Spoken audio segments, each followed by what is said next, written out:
I love the journey. No matter how far down you can go, you can always climb back up. Don't even have to climb. Just have to stop holding on to the bottom.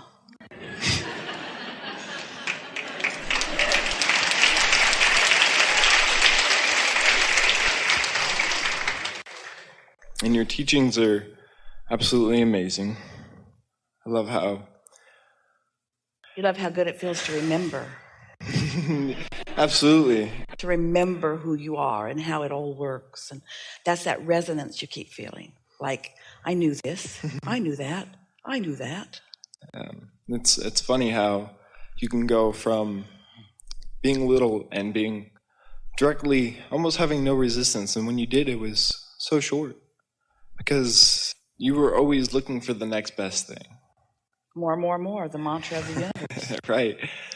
And it's funny how, as we continue to get pinched off by parents and ourselves, really, my question is at what point does your beliefs match what you know? And what point does maybe you stop believing in so many things and just know? And well, here's how it goes, and you're going to like this and not like this and then like it. So brace yourself. It goes like this, essentially. So you sift, know what you don't want, know what you do want. It's just the balance and the contrast of life that you so eagerly focused yourself into. So you launch this rocket of desire, let's say this rocket of desire, which came out of life, and it wasn't even a strong conscious rocket, but it was a point of clarification just the same. But it felt vague and odd to you because it was so new. Life presented it. But your habit is over here with facing the reality. And so this is new and unfamiliar. But now that it's happened, especially if it keeps happening, which it will, after a little while, it gets your attention and you look over there. And if you're wise, and you are, and you care about feeling good, you have to find a way of resonating with this new becoming that has happened. So this new idea, which felt weird and odd, you focus on it and you talk about it, and you talk more about it than its absence, and then it starts to feel familiar. In fact, it starts to feel so familiar that it feels natural. And then you start not just hoping for it, but you believe it, and now you're standing in the place of it. So now, whatever that was, now you're living it. But along with that, and this is the part you don't like, most humans, along with that, you got what you wanted, but you also got a whole new vantage point, a whole new set of contrasting experiences, which eventually, usually very quickly, causes you to launch another unfamiliar rocket of desire, which feels weird to you. So you focus on it, you talk yourself into it, you soothe yourself, you bring yourself up to speed with it. Now you're standing over there in that vibration, and now it manifests. And right along with that manifestation is a whole new vantage point and a whole new set of contrasting experiences that's going to take all day long, which causes you to launch another rocket of desire.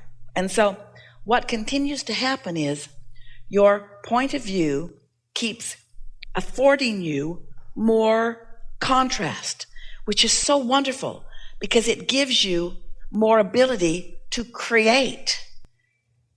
And once you get the hang of this, once you understand the slight discomfort in the new, then it doesn't have to be uncomfortable because you know the law. You know that doubt slows things down, and you know that belief speeds things up, and you know that you have the ability to focus more on what you want and less on what you don't want. So you get really good at no longer accepting the reality that others are trying to force down your throat, and instead applying what you know, what your guidance system has shown you the way that it works, you see. It's a wonderful thing to be your age and know what you now know.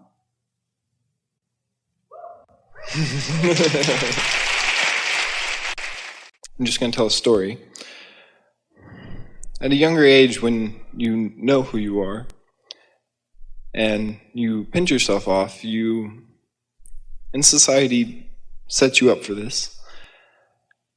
It's funny how if you don't go back, you keep pinching yourself off, and you always say, why, when it's always the emotion that you talk about, that you look for. And I tried many different things or continue to do many different things that make it easier just to feel good. And I would like some explanation, or maybe if you were in my physical shoes, some of the things that maybe when you were in the body, maybe eating well, exercising, some of the things that you can do just to feel really good about yourself and not necessarily have to think about all the details of what you want. Because like you say, the vortex already has everything in there for you. Here's the rule of thumb that we would apply if we were standing in your physical shoes, and that is, when we're feeling good, we would talk in greater detail about whatever it is we're feeling good about.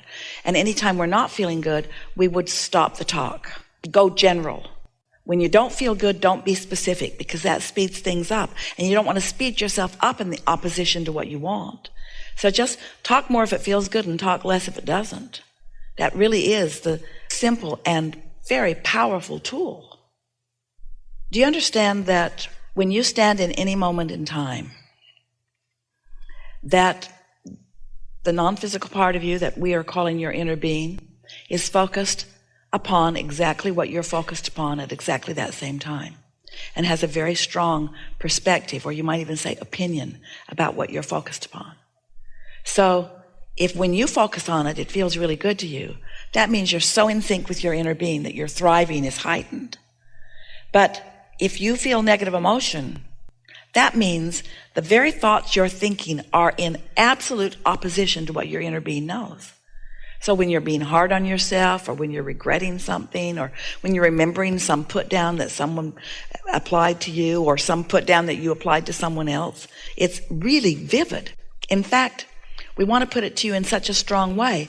If your inner being didn't have such love and respect and understanding of your value, you could never feel the negative emotion that you feel. Because the negative emotion that you feel is relational to the way your inner being feels. So doesn't that make sense? When you're mad at yourself or down on yourself, that's proof of how your inner being feels. The more you hate something, the more proof there is of the love that is there that you're denying in that moment. Once you get that in your consciousness, then that sense of worthiness and that sense of right place, right time comes forward. You've said something a time or two here that we want to help you to feel clarification about. And that is, yeah, it does feel like life's doing things to you. And it does feel like others are doing things to you. It feels like people in power or people in control can affect your experience. Because if they weren't doing that, you wouldn't be feeling this. But there is no assertion in this attraction-based universe. So the hard and sometimes suck it up, buttercup, uncomfortable truth of it is you're doing it all to yourself. And as our friend before acknowledged, very often your inner being called you into things to give you clarification. You would not have a vortex like you have at this early age if it were not for the life experience that you've lived. And every bit of that was intended as you made the decision to come into this physical experience. So many choices about so many things that are serving you so well, you see. And so here you are, thinking very clearly, understanding the process, and on your way to deliberate creation. There is no sweeter living of life than to have launched a rocket, maybe even unconsciously, somehow come into awareness that there's something that you want that you're not a vibrational match to because your negative emotion is letting you know it. And then focus yourself into positive emotion about it, and then watch the universe yield it to you. That conscious realization or association between the thoughts that you have deliberately been thinking and the manifestation that follows, there is no greater high or greater enthusiasm or greater zest or greater awareness of your purpose of life than that. Talk about enhancing your sense of worthiness, you see. No one else can pronounce you worthy because nobody else can pinch you off from the abundance that you seek. It's only you that can pinch yourself off. So it's only you that can open up to it. So you have to prove isn't exactly the right word that we're wanting Esther to find, but you have to demonstrate to yourself what your vibrational acuity is. And then just practice it. And then watch others stand in astonishment as they see you say it and mean it and get it over and over and over again. Teach to the clarity of your example. I don't talk about what I don't want. And I don't listen to others talking about what I don't want. If I'm at a dinner table or at a party and they're talking about lack or sickness or things that I don't want, I get up and I go find something else to do and I come back. And if they're still talking about it, I get up and I come back. And if they're still talking about it, I get up. And if I come back and they're still talking about it, I get up. Do not endure conversations coming out of your mouth or anybody else's mouth about yours or anybody else's deficiency. And don't walk away in anger. You're not running away from what you don't want. You never can. You run away from it, it just comes right along with you, like the toilet paper that you got stuck in your shoe.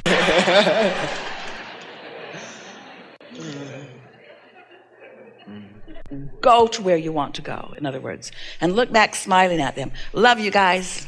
Talk to you when you start talking right. I love how good it feels to talk with you and move the energy in certain ways that gives me a much better perspective on what I'm doing right and wrong. You're never doing anything wrong. You're doing some clarifying things. How do you find your balance? How do you find your balance if you don't test it a little bit? How do you know what feels good if you don't allow yourself to know what feels bad? How do you know what your inner being really thinks about you and other things if you don't think in opposition to it sometimes? How do you know? You wouldn't. You wouldn't know. Mm-mm. And it's helpful to remember, sometimes your inner being will call you through something that you think you don't want on your way to something that you do want, because the clarification is necessary. Because you've already created it, how are you going to define the specifics of what you want if you don't have some association with it in order to define them? Did you hear that? That is so important. It's so important to acknowledge that in earlier conversations, we've been talking about the emotional scale where vulnerability or fear are in the worst feeling place. And then there's anger, which feels way better. And then there's blame and guilt and overwhelmment and frustration, long before you get to any of those feelings that feel like appreciation and love and joy and all of that sort of stuff. And so if you're feeling like a victim, anger is your friend. Your inner being is calling you and can call you from despair all the way into joy. You just can't hear it. That's what we were talking about with our friend earlier. But you can hear the inspiration to anger because you're close enough to it. You can hear that. So others will look at you and think, oh, Abraham, that can't be right. You can't be saying that someone's inner being, someone whose source energy would actually call someone to anger. Yeah, call you into anger because it's so much better than the despair that you're feeling or the vulnerability that you're feeling or the victim that you're feeling. And so that anger is a step in the right direction. And yes, indeed, your inner being is calling you not to stay there, because your inner being is going to keep calling you from anger, revenge, all of that, right through it into hope and so on. But your inner being is always calling you.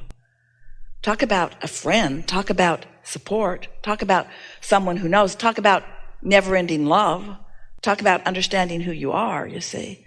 So the more you know that, the more you are likely to listen for that, to feel for that, until in time, those vibrations are rarely in your experience. They will never be completely gone because you're going to be eager for life and looking for more experiences and wanting more exposure and wanting to put more things into your vortex. But it's all good, you see.